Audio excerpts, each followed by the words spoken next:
कहते हैं कि जलन इंसान को राक्षस बना देती है, लेकिन अगर वही जलन मौत के बाद चुड़ैल बना दे तो क्या होगा? आज की कहानी दो बहनों की है, जहां एक बहन की नफरत इतनी खतरनाक थी कि उसने सिर्फ अपनी बहन ही नहीं बल्कि पूरे गांव को मौत के डर में जीने पर मजबूर कर दिया। और सबसे डरावनी बात यह है कि लोग आज भी कहते हैं कि उस चुड़ैल की आत्मा आज भी उस घर के आसपास भटकती है। ये कहानी ऐसी वैसी नहीं बल्कि एक चुड़ैल की है।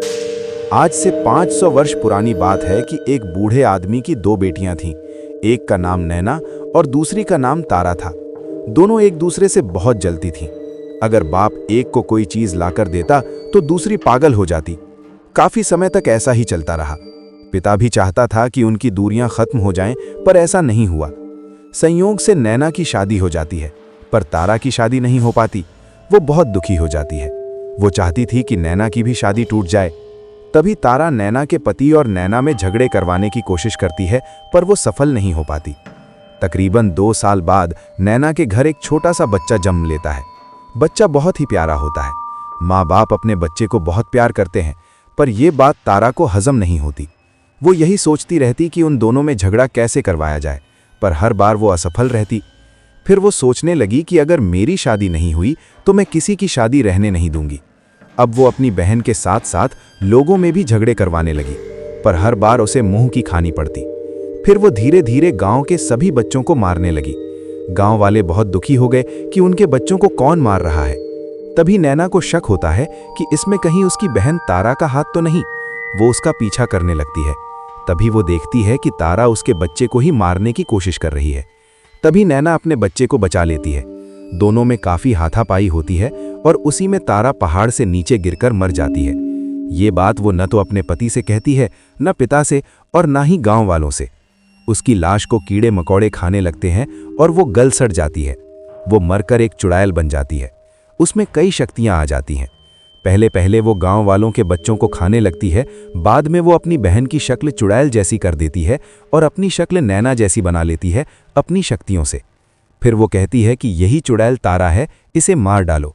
लोग उसकी बातों में आकर नैना को ही मार देते हैं। अब वो तारा नैना के भेष में उसके पति के पास रहने लगती है। अब रात को उसे भूख लगती है, पर अब उसकी भूख किसी इंसान का खून ही बुझा सकता था।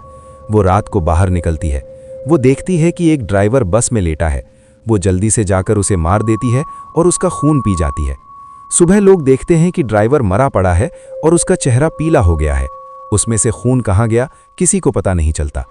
फिर अगले दिन पोस्टमास्टर की मौत हो जाती है, पर इस बार उसका पति उसे देख लेता है, पर वो उससे कुछ कहता नहीं।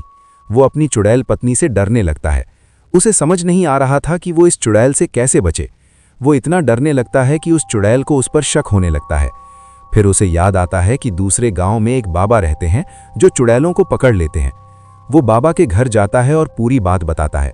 बाबा अपनी शक्ति से पता कर लेते हैं कि वो उसकी पत्नी नहीं बल्कि उसकी साली है। बाबा कहते हैं कि वो दुनिया की सबसे खतरनाक चुड़ैल है। मैं उसे पकड़ नहीं सकता। हाँ, एक कील दे देता हूं। अगर तुमने ये कील उसके माथे पर मार दी तो वो उसी जगह मर जाएगी। वो उस कील को लेकर चला जाता है, लेकिन उस चुड़ैल को उस पर शक होने लगता है।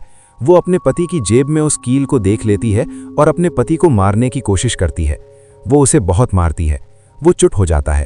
वो सोचती है कि वो मर गया है, पर वो अचानक उसके माथे पर कील मार देता है, पर वो मरती नहीं। अंत में तारा की बहन नैना भी चुड़ैल बन जाती है और वो उसे मार देती है। कहते हैं कि वहां के लोग आज भी उस घर से बाहर निकलने से डरते हैं।